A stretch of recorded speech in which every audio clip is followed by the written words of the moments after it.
अर्चनीय वंदनीय धर्म स्वरूप पूर्व समाज, भक्ति स्वरूपा मातृशक्ति प्यारी बहन, प्रातः काल की शुभ वेला में श्री सीताराम मंदिर के भव्य प्रांगण में परम पूज्य गुरुदेव जी के चरणारविंद में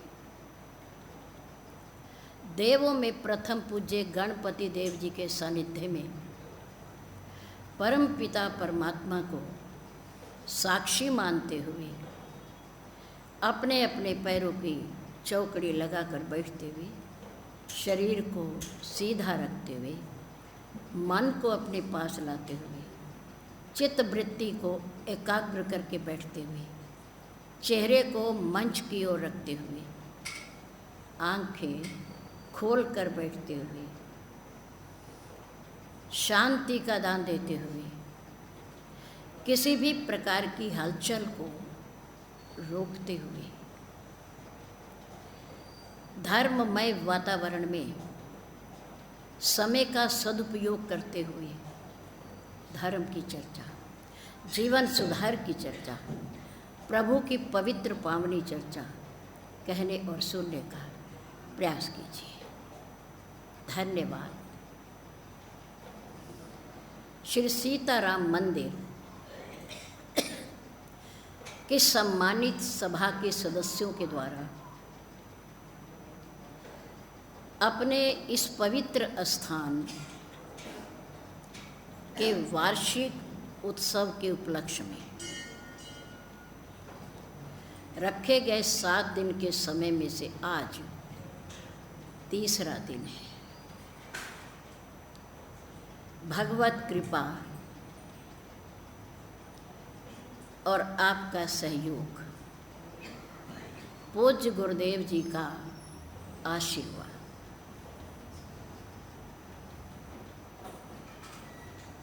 धन्यवाद करें उस परम पिता परमात्मा का जिसने हमें मनुष्य तन दिया। नंबर 2, धन्यवाद करें उस ईश्वर का जिन्होंने हमें स्वास्थ्य दिया।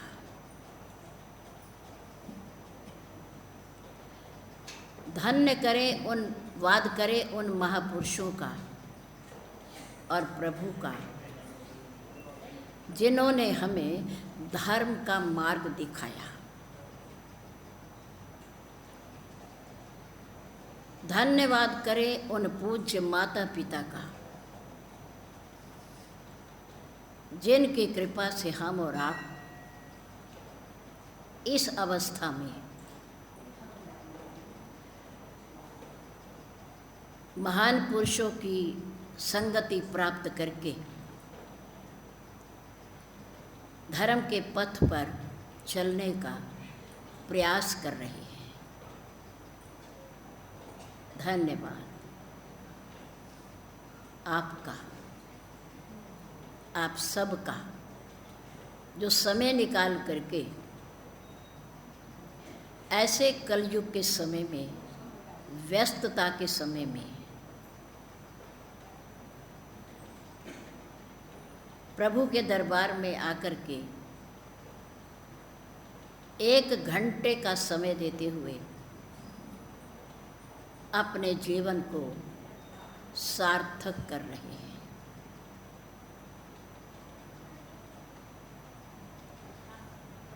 कल एक वाक्य आपके सामने आया कि देखो, दुनिया में 3 ऐसे शब्द हैं जो प अक्षर से बनते हैं। 3 शब्द ऐसे हैं और वही संसार है, वही दुनिया है। नंबर 1 प्राणी, नंबर 2 पदार्थ, नंबर 3 परिस्थिति।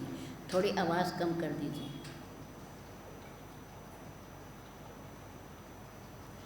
प्राणी, पदार्थ और परिस्थिति, इसके सिवा दुनिया में और कुछ नहीं। नाना प्रकार की योनियां शास्त्र के अनुसार 84 लाख प्राणी, कुछ बहुत बड़े, कुछ उससे छोटे, कुछ उससे भी छोटे जो दिखाई देते, कुछ उनसे भी सूक्ष्म जो आँखों से दिखाई नहीं देती। प्राणी है, वो भी प्राणी। जड़ भी प्राणी है, चेतन भी प्राणी है, जंगम भी प्राणी है, स्थावर भी प्राणी है। प्राणी है जिनमें ईश्वर का अंश, आत्मा विराजमान है,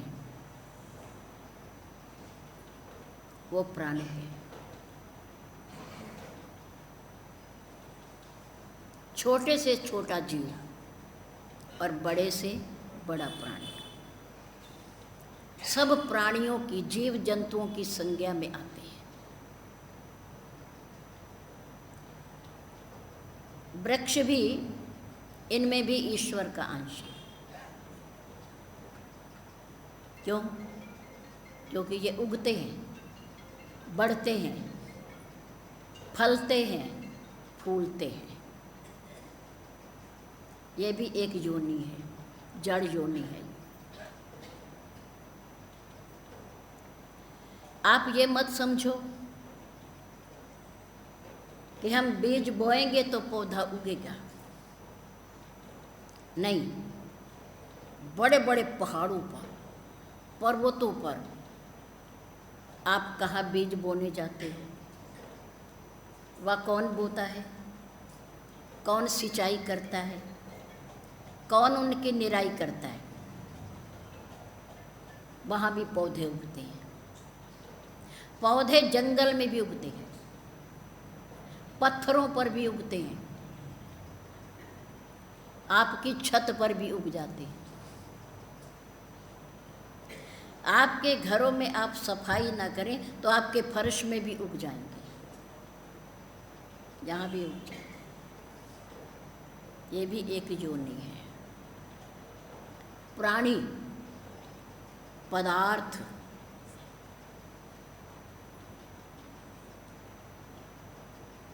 जो हम भोग रहे हैं वो, जो नहीं भोगे वो, और जो आगे भोगने को मिलेंगे वो सब पदार्थ।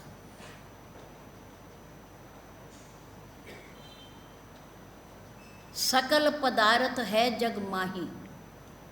सकल पदार्थ, हर प्रकार का पदार्थ इस दुनिया में है, संसार में है, सृष्टि में है।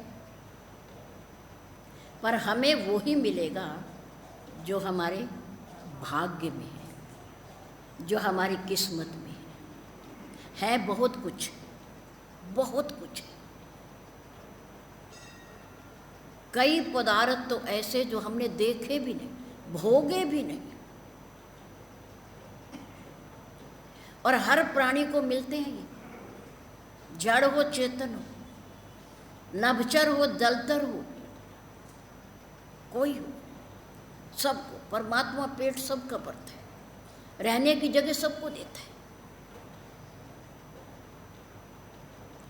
सकल पदार्थ है जग माही, कर्महीन नर पावत नाही। हर प्रकार का पदार्थ है। एक पदार्थ से किसी को सुख मिलता है, उसी पदार्थ से दूसरे को दुख मिलता है। कोई पदार्थ किसी के लिए सुखदायी हो जाता है, और वही पदार्थ जिसके प्रतिकूल होता है उसके लिए दुखदायी बन जाता है। सकल पदार्थ है जग माही, पर कर्महीन नर पावत नाही। मिलेंगे उतने जितने हमारे कर्मों में है, हमारे प्रारब्ध में है। पदार्थ अच्छे से अच्छा भी है, बुरे से बुरा भी है, मीठे से मीठा भी है और कड़वे से कड़वा भी है। पदार्थ। नंबर 3, परिस्थिति।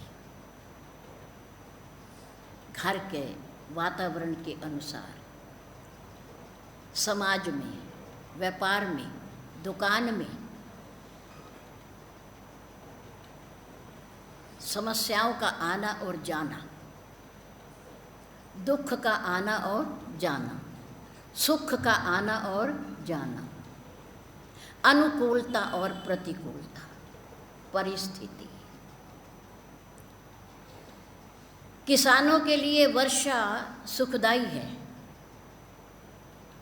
फसल को शक्ति मिलती है, अनाज को शक्ति मिलती है। और जो झोपड़ी में बैठे हैं बेचारे, उनके लिए वर्षा दुखदाई, क्षति नहीं है जो मैदान में बैठते हैं। परिस्थिति एक ही है, स्थिति एक ही है, वर्षा का होना। सर्दी का मौसम अमीरों के लिए सुखदाई और गरीबों के लिए, वस्त्रहीनों के लिए दुखदाई। मौसम एक ही है। परिस्थिति सबके लिए एक प्रकार की नहीं हो सकती। प्राणी, पदार्थ, परिस्थिति तीनों पै अक्षर से बनते हैं। याद रखो, मन में गांठ बांधो, हमेशा इसे याद रखो कि प्राणी, पदार्थ, परिस्थिति ये तीनों आज तक, पहले भी और अब भी, पहले भी और अब भी, न तो कभी किसी के हमेशा अनुकूल हुए और न हमेशा प्रतिकूल हुए। याद रखो, प्राणी, पदार्थ, परिस्थिति, बड़े से बड़ा महापुरुष हो, सिद्ध पुरुष हो और अवतारी पुरुष ही क्यों ना हो, परमात्मा ही अवतार लेकर के क्यों ना आ गया हो, प्राणी, पदार्थ, परिस्थिति कभी भी किसी के लिए एक रस नहीं रह सकते। निराश नहीं होना, उदास नहीं होना, क्योंकि नियम है ये प्रकृति का, कभी ऐसा हुआ ही नहीं। हम चाहें जितने आप लोग सत्संग में बैठे हो, आप सब हमारे हितैषी हो, सब हमारे अनुकूल हो, सब हमारे प्रेमी हो, ऐसा नहीं हो सकता। और हमें समझना भी नहीं चाहिए। क्यों? क्योंकि बहुत सारे इसी में से आलोचक भी होंगे, आलोचना करने वाले भी होंगे, भला बुरा कहने वाले भी होंगे। कोई बात किसी को लग जाती है, चुभ जाती है, और किसी को वही बात जीवन में उतारने से उसका कल्याण हो जाता है। कुछ नहीं कह सकते।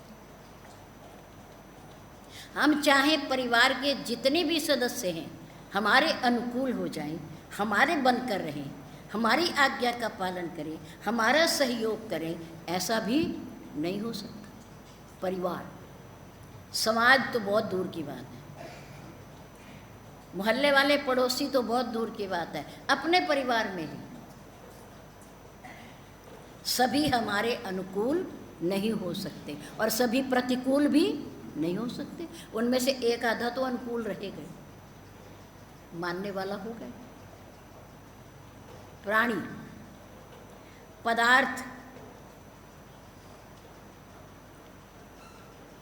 बहुत कुछ है भोगने के लिए, खाने पीने के लिए, व्यवहार के लिए,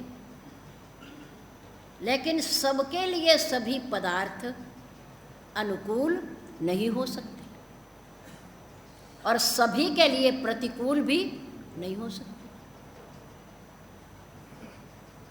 परिस्थितियां भी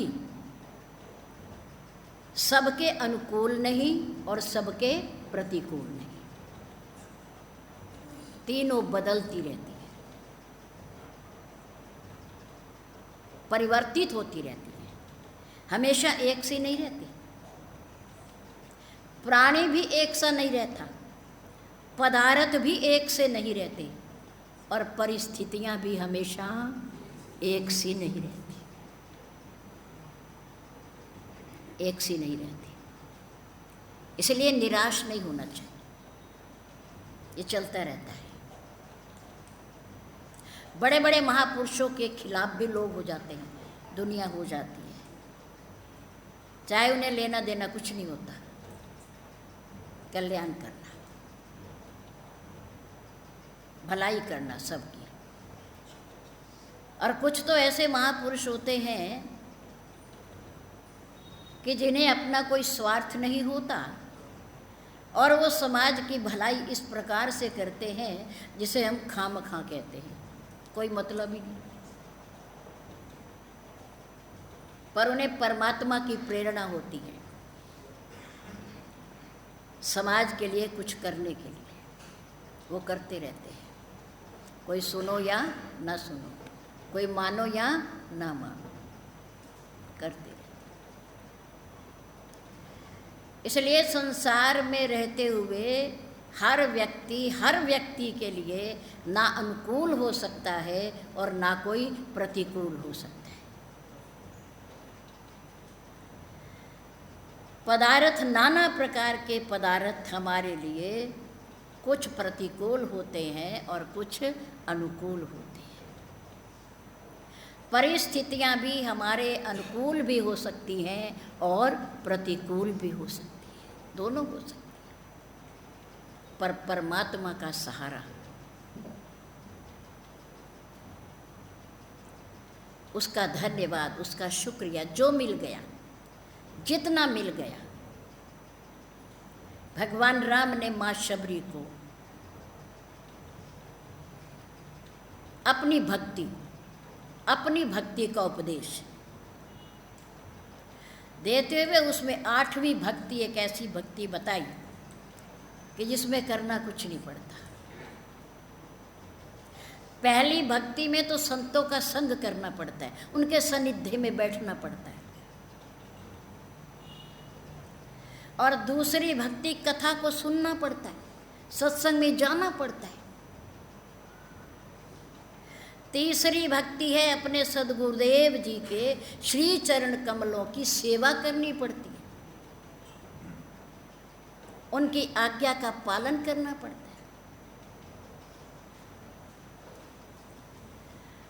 5वीं भक्ति है उनके नाम का सिमरन करना पड़ता है, चिंतन करना पड़ता है, माला लेकर के जपना पड़ता है।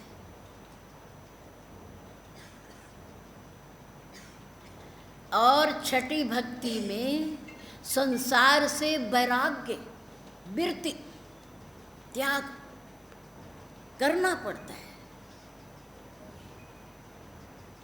7वीं भक्ति में भगवान राम ने कहा कि पूरे जगत के अंदर मुझे देखो, मुझे देखो, मेरा दर्शन करो। सबके अंदर मैं बैठा हूँ, हर प्राणी के अंदर, भले में, बुरे में, छोटे में, बड़े में, अमीर में, गरीब में, सज्जन में, दुष्ट में, जड़ में, चेतन में, सब में मैं बैठा हूँ। सबके अंदर मेरा प्रकाश है, मेरी ज्योति है, मुझे देखो। 7वीं भक्ति। लेकिन 8वीं भक्ति कुछ नहीं करना। अष्टम लाभ यथा संतोष। अष्टम लाभ, लाभ में ना व्यापार में, कार्य में आपको लाभ हो हानि हो, थोड़ा मिले ज़्यादा मिले, पर क्या करें, क्या करें, संतोष करें, धन्यवाद करें, शुक्रिया करें, सब्र रखें। प्रभु जो दे दिया, क्यों? क्योंकि मिलना तो अपने कर्मों के हिसाब से, कर्मों के हिसाब से। जो लिखवा कर आए हैं, जो करके आए हैं, जो बीज बो करके आए हैं, वही काटने हैं, वही काटने हैं। आम का बीज बोया है तो आम ही उगेगा, और कीकर का बीज बोया है तो कीकर ही मिलेगा, बबूल ही मिलेगा, कांटे ही मिलेंगे। फूलों के बीज बोए हैं तो फूल ही उगेंगे, कांटे थोड़ी उगेंगे, आम नहीं उगेंगे। जो लगा कर आए हैं, जो बो करके आए हैं, जो कर कर आए हैं, उन्हें ही भोगना पड़ेगा। इसलिए महापुरुष कहते हैं कि अच्छा करो, अच्छा करो, अच्छे बीज बो, अच्छे कर्म करो, सत्संग करो, भजन करो, भक्ति करो, दान करो, पुण्य करो, सेवा करो। आगे यही मिलेगा, यही मिलेगा। ये नहीं मिलेगा जो हम संग्रह कर रहे हैं। क्यों? क्योंकि ये इस लोक की करेंसी है, मृत्यु लोक की करेंसी है, ये वहां नहीं मिलेगी। इस धन के साथ 3 शर्त हैं। नंबर 1, क्या कर जाओ? दान कर जाओ। सो धन धन्य प्रथम गति जाकी, प्रथम गति। वो धन धन्यवाद का पात्र है जो शुभ कर्मों के लिए दान कर दिया जाता है। किसी भूखे को रोटी खिला दी जाती है, किसी बीमार को दवाई दिलवा दी जाती है। जल पीने के लिए सड़कों पर आप लोग मशीनें लगवा देते हो, छबील लगवा देते हो, पानी पिलाने वालों को बिठा देते हो, धर्मार्थ औषधालय खोल देते हो अपने धन से। ये धन की प्रथम गति है, प्रथम गति। नंबर 2, भोग। खर्च कर लो, खर्च कर लो, परिवार पे कर लो, ब्याह शादी में कर लो, अपने लिए कर लो, पड़ोसी के लिए कर लो, सुख सुविधा के लिए कर लो, भोग लो। नंबर 1 क्या है? नंबर 1, सारे बोलो। नंबर 1, देना नहीं तो पर बोल तो दो, हमारा क्या लगता है भाई? धन की पहली गति दान है। नहीं करोगे ना, तुम्हारी जेब में से कौन सा निकाल रहा, कोई कौन सा आपकी कमीज खींच रहा पीछे से कि दे के ही जाओ? मत देना, ये तो आपकी भावना पर है। आप सार्थक करना चाहते हो तो जरूर दोगे। 1 रुपये में से भी लोग देते हैं, जो 100 रुपये कमाते हैं ना, वो भी देते हैं दान, क्योंकि उन्होंने 100 को सार्थक करना है। 100 के आगे 200 बनाने हैं, भगवान के नाम पे देते हैं। देते हैं, भिखारी भी देते हैं। भिखारी तो सारा ही दे जाते हैं, बहुत अच्छे हैं वो। आप लोगों से मांगते हैं, बैंकों में जमा करते हैं, घर में कोई होता नहीं, मर जाते हैं, वो किसका हो जाता है? सरकार का हो जाता है। तो हमारे से अच्छे तो भिखारी हैं। आपसे लेते हैं, जो खाते पीते तो कुछ है ही नहीं, कपड़े तो पहनते नहीं, घर भी नहीं है उनके, परिवार भी नहीं है। आप लोगों से मांगते हैं, हाथ फैलाते हैं, बैंकों में जमा करते हैं, इकट्ठा करते हैं, और फिर छोड़ जाते हैं। करोड़ों करोड़ों छोड़ जाते हैं, लाखों भी नहीं। हमारे से अच्छे तो वही है कि आपसे लिया और कुछ सरकार को दे दिया।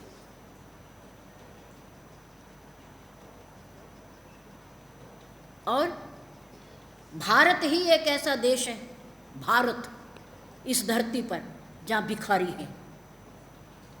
किसी और देश में भिखारी नहीं मिलेगा आपको।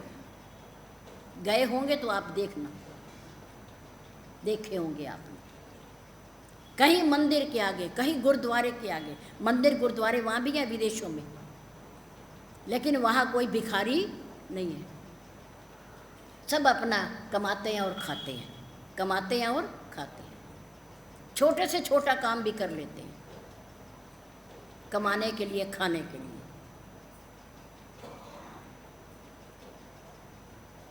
भिखारी बहुत अच्छे हैं हमारे, भिक्षा मांगते हैं अपने लिए, छोड़ जाते हैं सरकार के लिए, औरों के लिए। देना चाहिए। भोग दे वो भी नहीं, भोग जाए तो अच्छी बात है, खा जो, मांगा है तो खा लो भाई, बरत लो, गाड़ी ले लो, मकान बना लो पक्का, सुख सुविधा के साधन बना लो। नहीं, नहीं बनाते, क्योंकि वो भिखारी है, वो नहीं बनाएंगे। भोगना, नंबर 1 प्रथम गति कौन सी है? दान। दूसरी गति क्या है धन की? भोग। भोग जाओ, कमाया है तो खा लो, ऐश करो, आराम करो, देखा जाएगा आगे क्या होगा। आगे का तो आगे देखेंगे, क्योंकि किसी को कुछ नहीं पता। यहाँ से जो जा रहा है वो कहाँ जा रहा है, वो क्या कहाँ पैदा हो रहा है, क्या खा रहा है, क्या पी रहा है, कहाँ रह रहा है, किसी को कुछ नहीं पता। भोग लो, खा लो।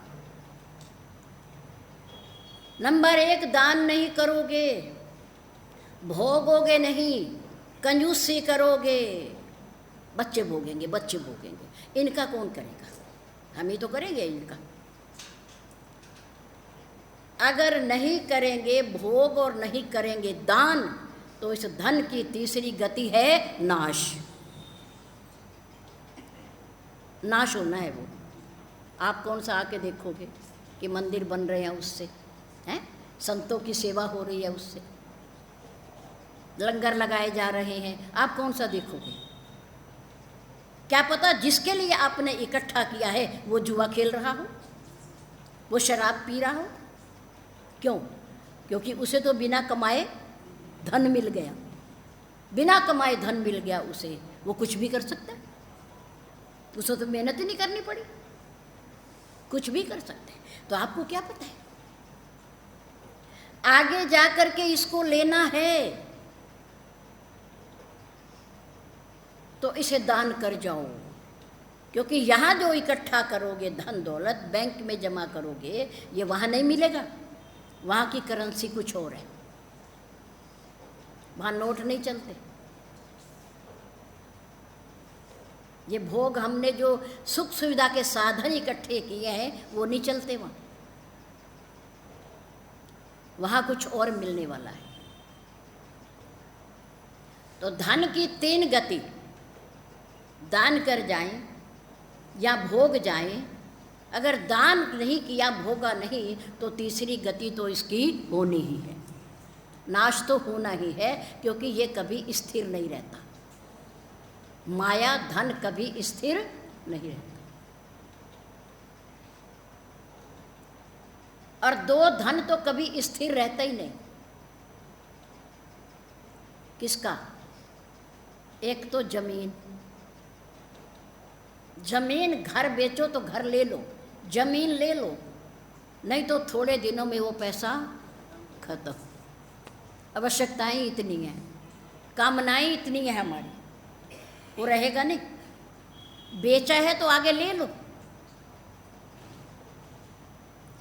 एक बेटी का धन स्थिर नहीं है, और एक पत्नी कितना भी कमाती हो, उस धन में कभी बरकत नहीं होती। महिला कितना भी कमाए, उसके धन में, पैसे में कभी बरकत नहीं। खर्चा तो घर का चलता रहेगा, सुख तो मिलता रहेगा थोड़ा बहुता, लेकिन उसमें बरकत कभी नहीं। और पुरुष के हाथ में भी बरकत है, हाथ के मैल में भी बरकत है। और मंच के माध्यम से कह दूं, जो हमारे बड़े बड़े कहते थे कि पुरुषों की तो चप्पल में भी बरकत है। पुरुष, हमारा समाज पुरुष प्रधान है, महिला प्रधान नहीं है। भले ही बड़े बड़े पदों पर, कुर्सियों पर बैठ गई हूँ,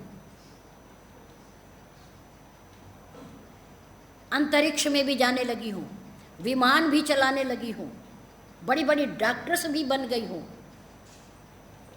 लेकिन फिर भी हमारा समाज पुरुष प्रधान ही रहेगा। पुरुष प्रधान, हमारे शास्त्रों में ऐसा लिखा हुआ है।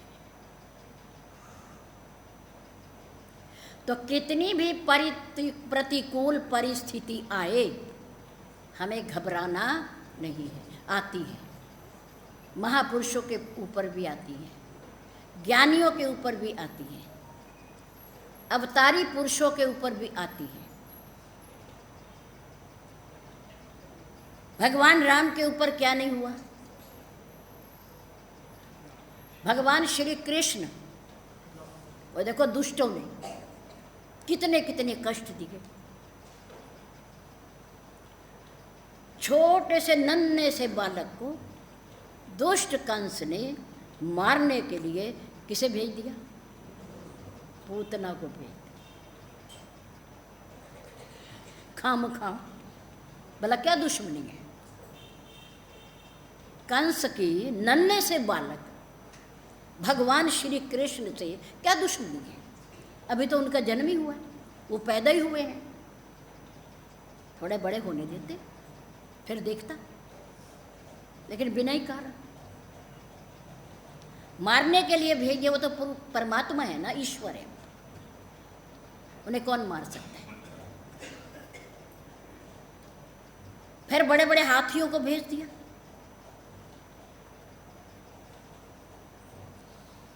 इतने कष्ट दिए, और भक्त प्रहलाद ने कौन से कष्ट नहीं सहे? दुष्ट पिता ने कितनी बार मारने का प्रयास किया। वो तो भगवान के भक्त थे, जो ईश्वर ने बचा लिया। वो हर परिस्थिति में, हर विकट समस्या को पिता होते हुए बता, अपने पुत्र को कितने कितने कष्ट दिए।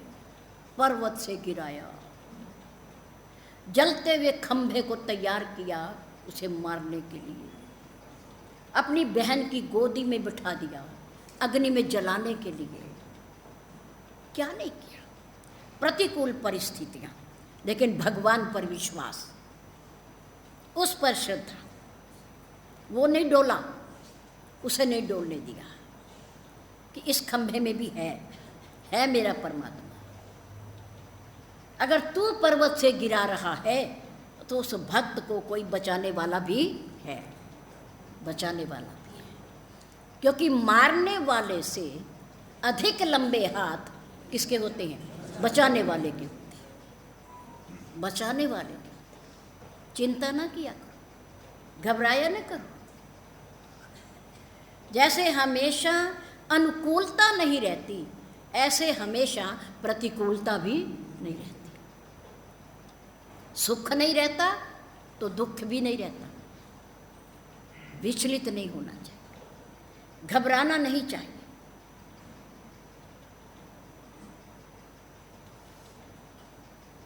पेन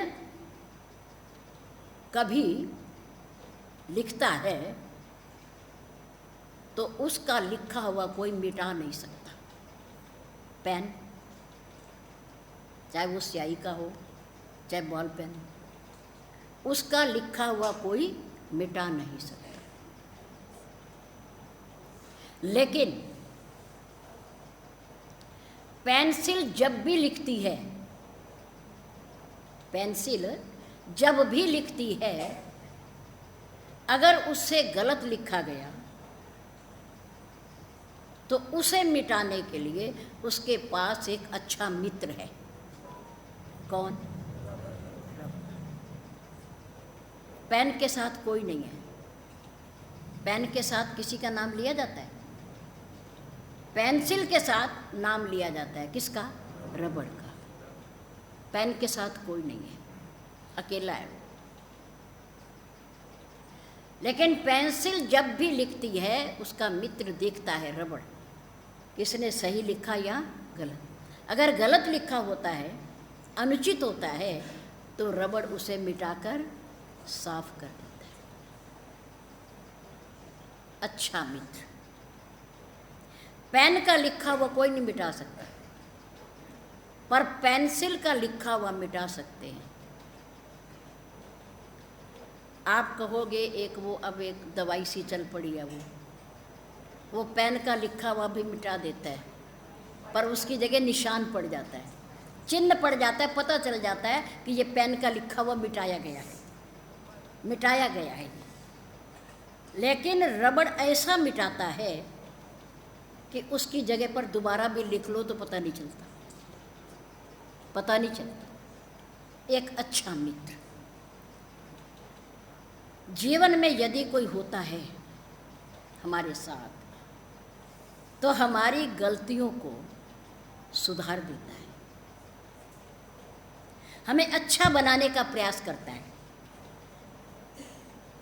अच्छा लिखने के लिए प्रेरित करता है।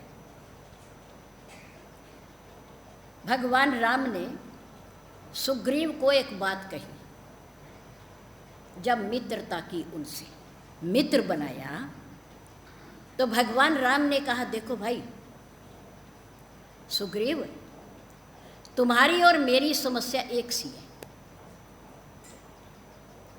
कैसे? तुम भी राज्य से निष्कासित हो और मैं भी राज्य से निष्कासित हूं। मैं वनों में घूम रहा हूं, तुम ऋष्यमुख पर्वत पर आकर बैठ गए। मेरे साथ मेरा छोटा भाई अनुज लक्ष्मण सेवक के रूप में, और मेरी धर्म पत्नी मेरे साथ है। तुम भी भटक रहे हो, मैं भी भटक रहा हूं। तुम भी नगर से घर से बाहर हो, मैं भी नगर और घर से बाहर हूं। परिस्थिति हम दोनों की बराबर है, पर मैं ये चाहता हूं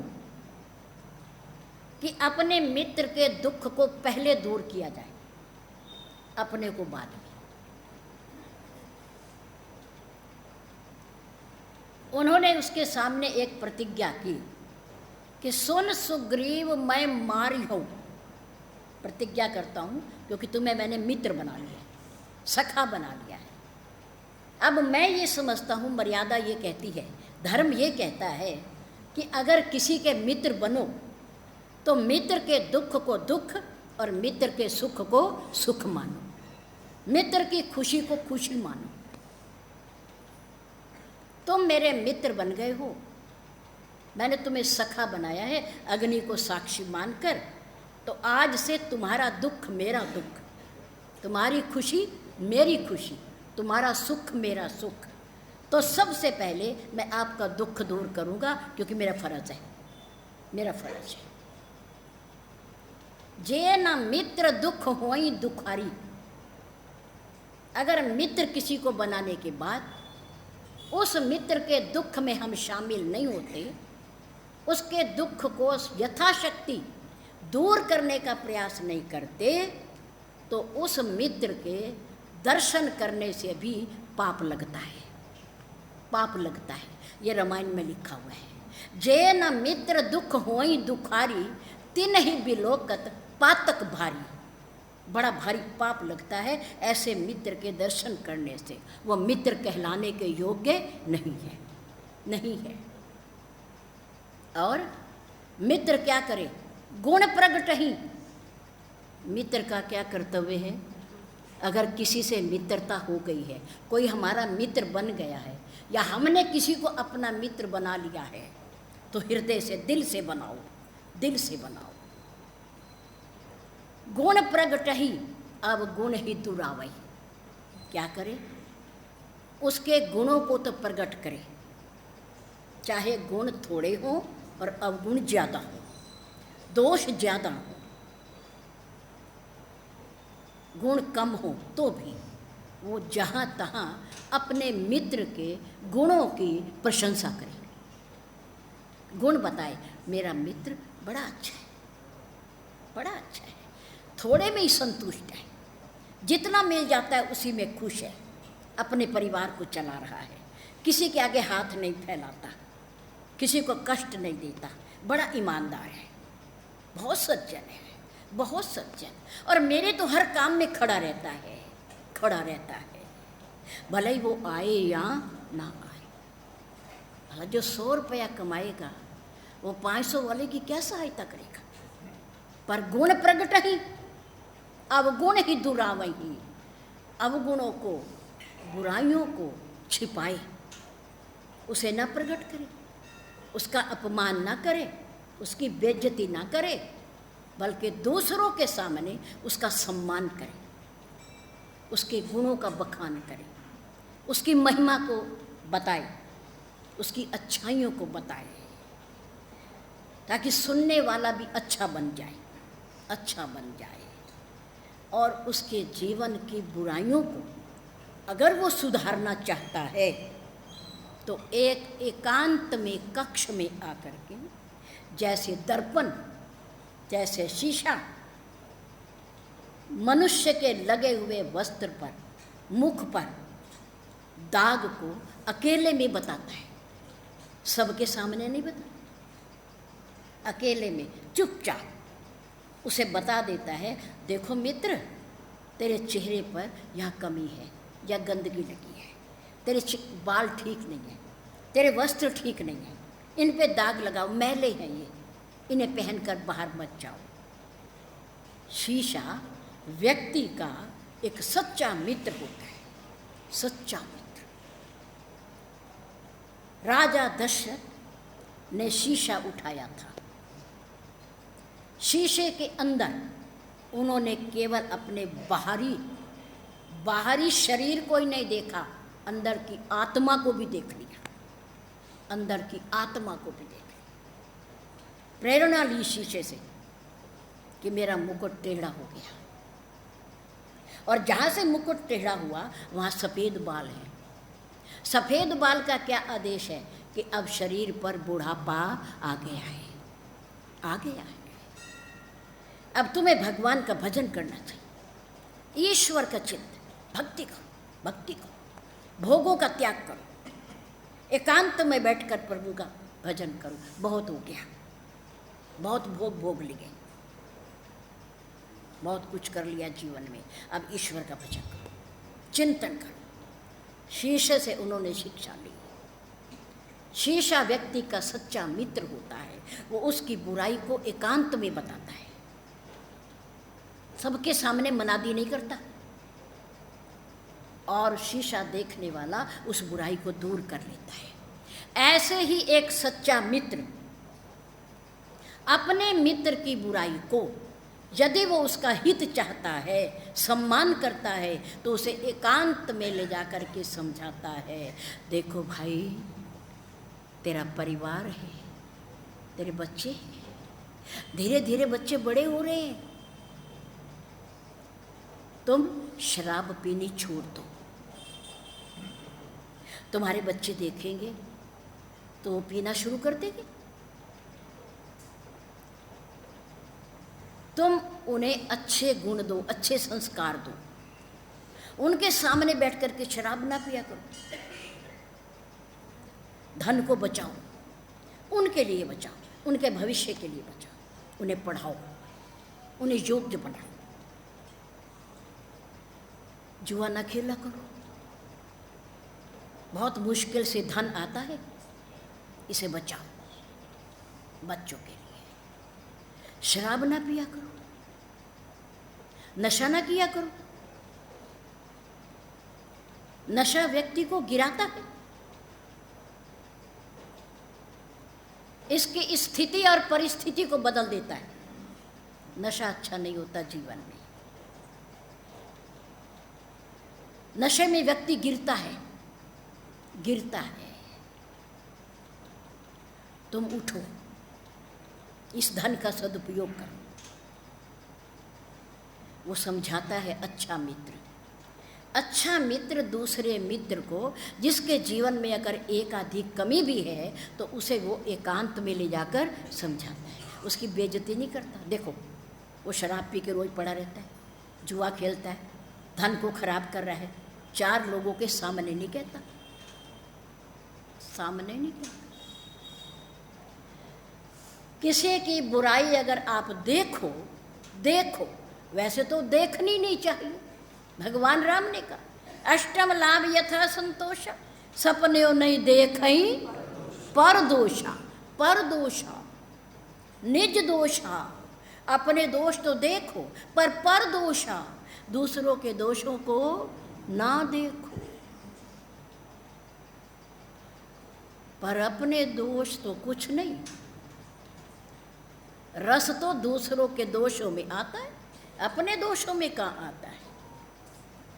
आंखों में यही तो कमी है कि ये दूसरों को देखती है पर अपने आप को नहीं देखती। आंखें अगर देखना हो तो हमें क्या करना पड़ता है, शीशा उठाना पड़ता है। आंखों में यही कमी है, दुनिया को देखती है, देश विदेश को देखती है, सबको देखती है पर अपने को नहीं देखती। इनमें ये शक्ति नहीं है। देखने की शक्ति तो है पर अपने को देखने की शक्ति नहीं। हमें अपने दोष दिखाई नहीं देते, गलती दिखाई नहीं देती, औरों की दिखाई देती। और औरों की गलतियों में रस भी आता है, आनंद भी आता है, बखान करने में और सुनने में। दूसरों की बुराई सुनने में घड़े के समान कान हो जाते हैं, भरते ही नहीं कभी।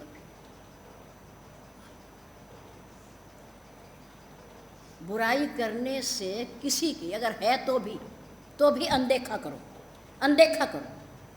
अरे पता नहीं उसमें एक है, मेरे में 100 होंगी। हैं, गलतियों का पुतला है इंसान, है?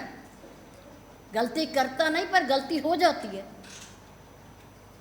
हम करें गलती तो हम कहते हैं अरे हम तो गलती के पुतले हैं, हम कर कहाँ रहे थे, ये तो हो गई, अचानक हो गई। अरे हमारे से हो गई तो दूसरे से भी तो हो सकती है। किसी के दोषों का, किसी की बुराई का जहाँ तहाँ एक दूसरे के सामने उसे गिराने की भावना से उनका बखान नहीं करना। मत करा करो, मत करा। और विशेषकर मातृशक्ति को तो ध्यान रखना चाहिए। अपने परिवार में कुछ भी हो, बेटी में हो, बेटे में हो, पुत्र वधू में हो, सास में हो, बहू में हो, किसी में भी हो, उसे अपने घर तक निपटा लो। मोहल्ले की 4 औरतों में बैठ करके अगर उनकी बुराई करोगे तो कभी ना कभी वो शब्द उनके पास पहुंच जाएंगे। लड़ाई करवाने के लिए मंत्रा जैसी बहुत सारी औरतें होती हैं, सुन लेती हैं, आनंद ले लेती हैं, खुश हो लेती हैं, फिर जाके भड़का देती हैं, लड़ाई कर कलह करवा देती। और याद रखें, दुख के समय हमारे अपने ही काम आएंगे,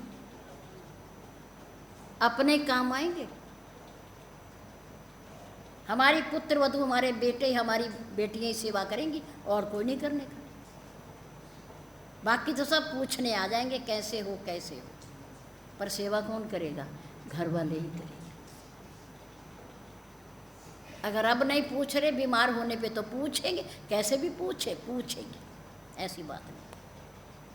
इसलिए बुराई ना करो। अष्टम लाभ यथा संतोषा, सपने नहीं देखई। दूसरों के दोष तो देखो ही ना, अपने नहीं देखते तो दूसरों के भी ना देखें। अपने देखे तो पुण्य जीवन बनेगा, हम दूर करने का प्रयास करेंगे। और दूसरों को देखेंगे तो उसका वर्णन करेंगे, उसका बखान करेंगे और पाप लगेगा। तो खामखा का पाप बोझा क्यों ढोते हैं? क्यों पाप कमाते हैं हम? दूसरों के दोषों का वर्णन करके। अच्छाई का करो।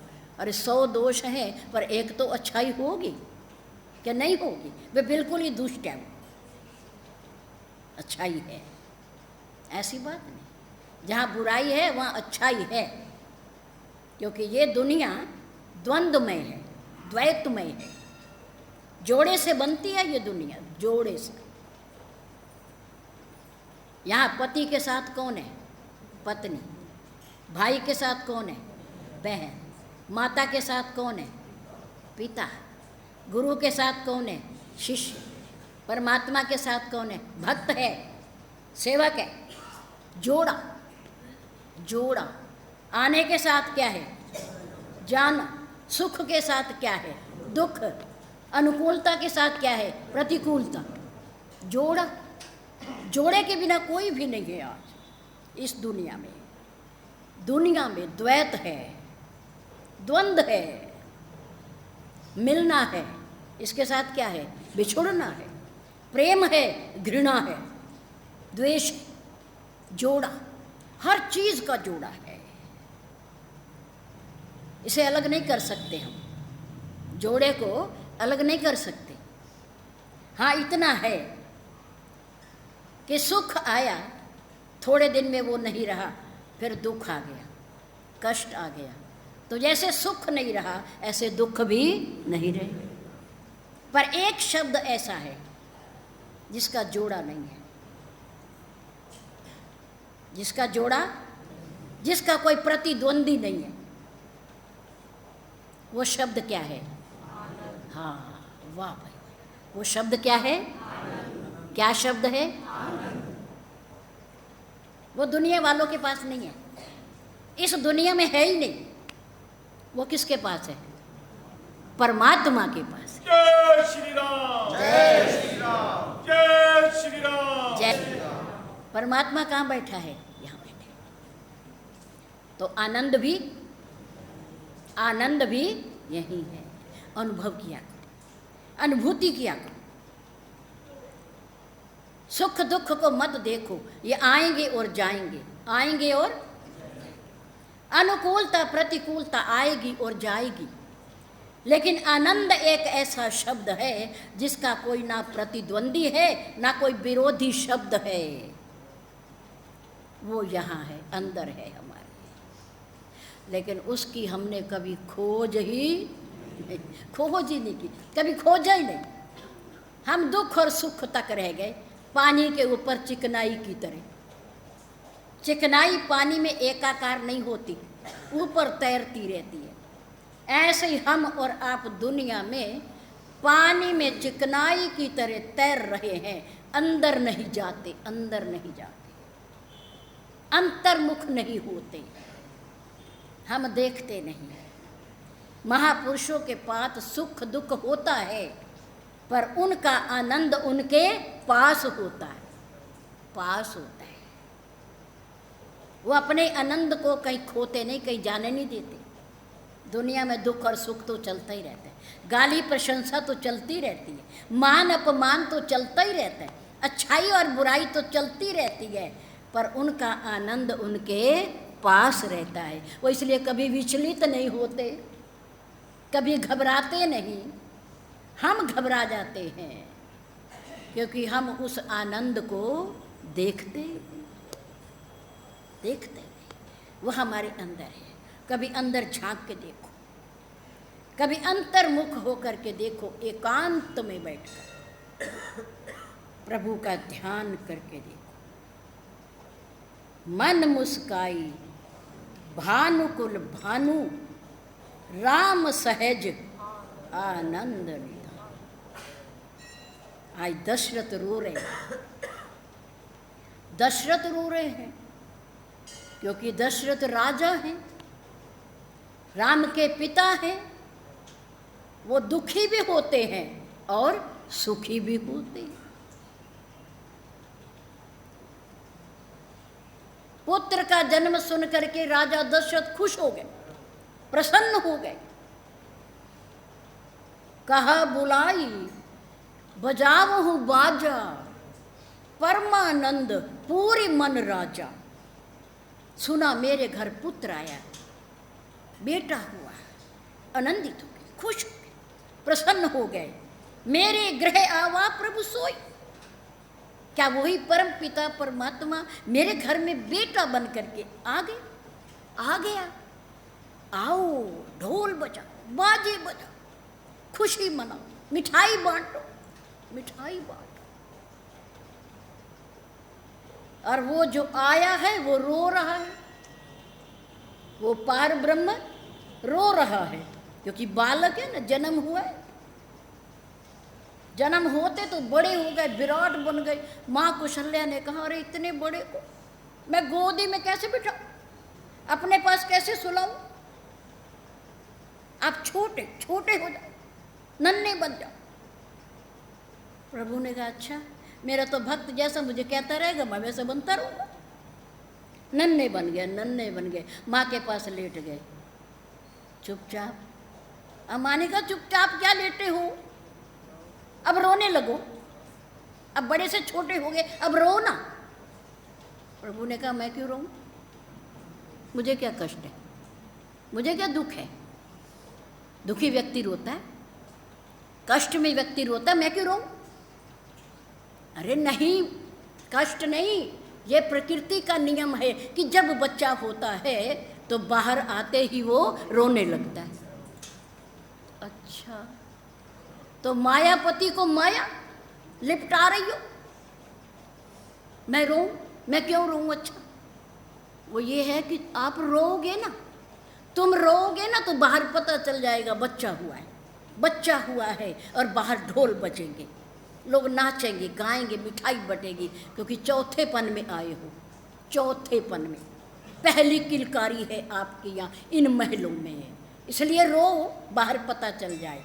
बेटे रहोगे तो क्या पता चलेगा, मैं थोड़ी जाऊँ बचाने कि मेरे घर बेटा हुआ। आप रो, पता चल जाएगा। प्रभु ने कहा, अच्छा, तो दुनिया वालों की रीत है ये कि बच्चा जब पैदा होता है तो रोता है, भले ही उसे कष्ट ना हो, वो रोता है और दुनिया वाले खुश होते, खुश होते। हाँ, चलो कोई नहीं, मैं रोने का नाटक कर देता हूँ, मुझे रोने की ज़रूरत नहीं है, मुझे कोई दुख नहीं है, मैं कर देता हूँ, नाटक कर देता हूँ। आपके कहने से राम रोने लगे। अब रोए तो दरवाजे पर खड़ी दासियाँ भागी भागी, बच्चा हुआ, बेटा हुआ, राजन बेटा हुआ, परमानंद पूरी मन राजा। बच्चा रो रहे, राजा परमानंद, परम आनंद में डूब गए, मेरे घर बेटा हुआ, बेटा। अंतर्मुख हो गए, मोरे गृह आवा प्रभु सोई, जाकर नाम सुनत शुभ होई।